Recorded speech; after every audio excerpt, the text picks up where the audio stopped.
vulnerability among men, because I know that it's often a hard topic for men to be vulnerable, to open themselves, to show their emotions.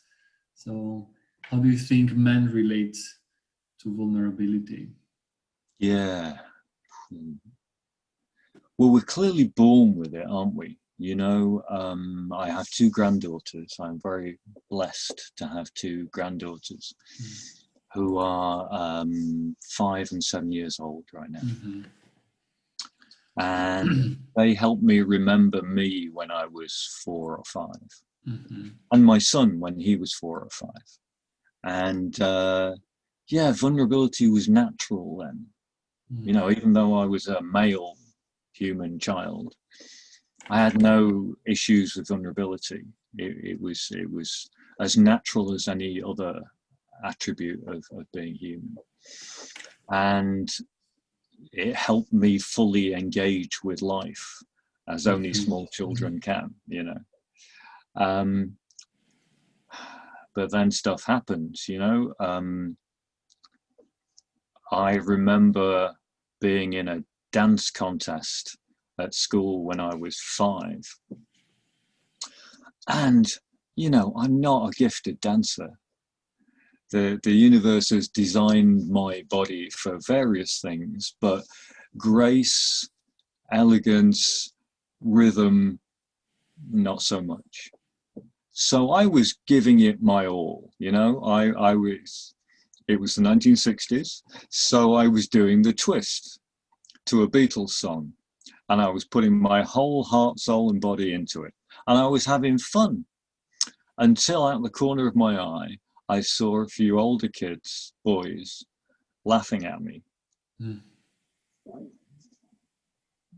Deep wound, you know, wounding in that core vulnerability place for me.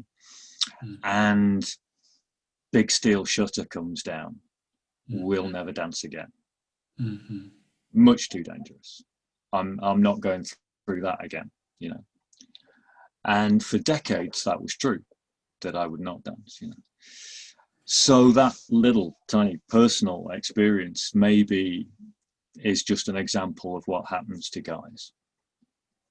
That in our dysfunctional societies and cultures, we get a strong message when we're young and easy to influence, and when we're very adaptable, very malleable. We get this powerful message that vulnerability is weakness, and weakness will be punished. And so we start faking it. We start faking this, I'm invulnerable, I have no chinks in my armor, you know, even if stuff really hurts me, I won't let it show that it's hurt me, because that's the next best thing to being invulnerable, is to appear invulnerable. And that just leads us to a very sad place, you know.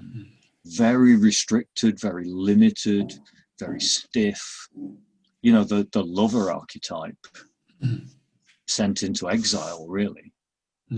And that with it, our ability to revel in the wonderful joyousness of life pretty much cut off.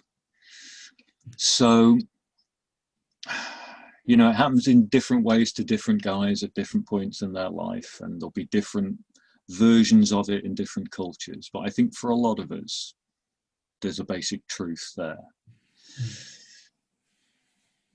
You know, people say difference between men and women is men are afraid women will laugh at them, and women are afraid that men will kill them. And usually feminists quote that quote to say, yeah, so women have it worse. And, you know, that's a terrible thing, that a man might actually kill a woman. And there's a truth in that I accept. But sometimes the way that quote is used fails to understand how wounding it is for a man to be laughed at like that. You know, that to our psyche, that's not very far away from being killed. You know, let's not get into equivalence Yeah. in a simplistic way, but I just want to make that point that this kind of wounding can be really profound and can alter the entire rest of the course of your life. You know? So until I got some healing for that wound, decades later, I was crippled as a human being, you know, really crippled. So what about positive stuff around vulnerability for men? So I think that kind of stuff happens for men. Men get the message that it's not okay to do vulnerability, and so they stop doing it. And then if you create a men's group that uses counsel practices so that it's a really safe, strong container. The very first time I did that, and I had almost no clue what I was doing. I'd read a little bit of a book, and I'd had a chat on the phone with a friend who set up his own men's group 6 months earlier than me. That's all I had to go on, so I just knew the basics. And 6 of us sat in a circle around the fire. We passed a talking stick round. We took it in turns to share. And in that very first meeting, one of the guys said, "There is nowhere else I can say this stuff." I thought, wow. So you're a guy in your 50s, you're a member of a church, you have family, you're a respected guy in your community, and the stuff that's really important for you, the stuff that's going on in your heart that you are really, it's the only thing going on for you in life right now, and it's big and it's hard, and there is no way you can talk about it until this crazy guy invents this thing, you know, happens to say, I want a men's group where I live that I can go to, therefore I'm willing to start one. And suddenly now you've got a place you can take that stuff.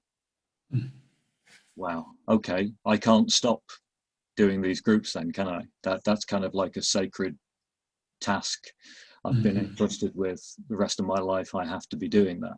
Yeah. So, you know, there's a couple of things in that story. One is men are taught they can never show this stuff, even though they also get criticized for that. You know, men are emotionally illiterate. No, they're not. They just know it isn't safe out there.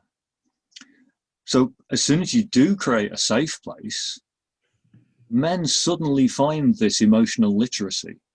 Suddenly they know exactly how to get in touch with their feelings. They know exactly how to tell what's going on for them. And, you know, it's not like it's an instant thing for everybody that they actually say it out loud. I've been in circles where the same group meets every month for years, you know, like I was in that first group for 10 years, and it still meets now, but I moved to a different part of the country and started another group. But we had a guy come to that group for 2 years before he said anything that was really from the heart.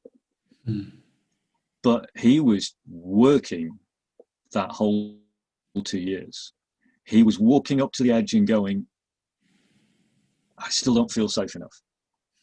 Up to the edge, and I want to. I see these other guys jumping over the edge, and it appears to be safe for them. They don't die. The sky doesn't fall in. It's okay. Boy, I wish I could do it. But, you know, it just depends how many times you've been wounded in that area. You know, if you've taken a lot of damage, it's going to be a while before you can trust it. Yeah. But the feeling that night when he jumped over the edge, you know, when he really trusted the circle and shared something really deep. I mean, it was worth waiting for, you know. So guys can do it. They want to do it. They need to do it, you know. You know, the narrative at the moment is men are dangerous, men are stupid, men are lazy, men are the problem. well, okay then, let's create the conditions where men can be their best selves instead of their worst selves.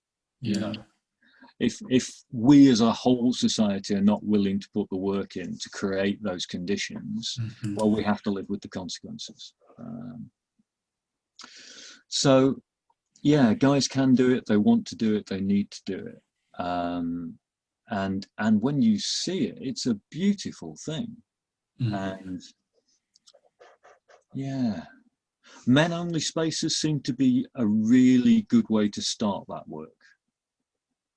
So I've been in council circles with just guys and seen them go from, is this safe?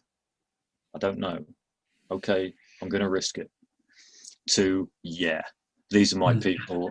This is the safest place in the world. I relax when I get here. And then I've seen those same guys come on a different kind of activity. I used to lead wilderness retreats in the mountains, and we'd have mixed groups come on those. And again, you'd sit in circle and use counsel to share about what was going on for you. And those guys managed to cross that next threshold of, okay, I'm going to be vulnerable in front of women as well as men. And the women in those groups were always blown away by that. They always had some kind of comment at the end of, it's been fantastic to spend 5 days with men who don't need me to carry their baggage for them. You know, I have so enjoyed being with men who can be real about their feelings, you know, men who are having the courage to be vulnerable. You know, they were really blown away by that.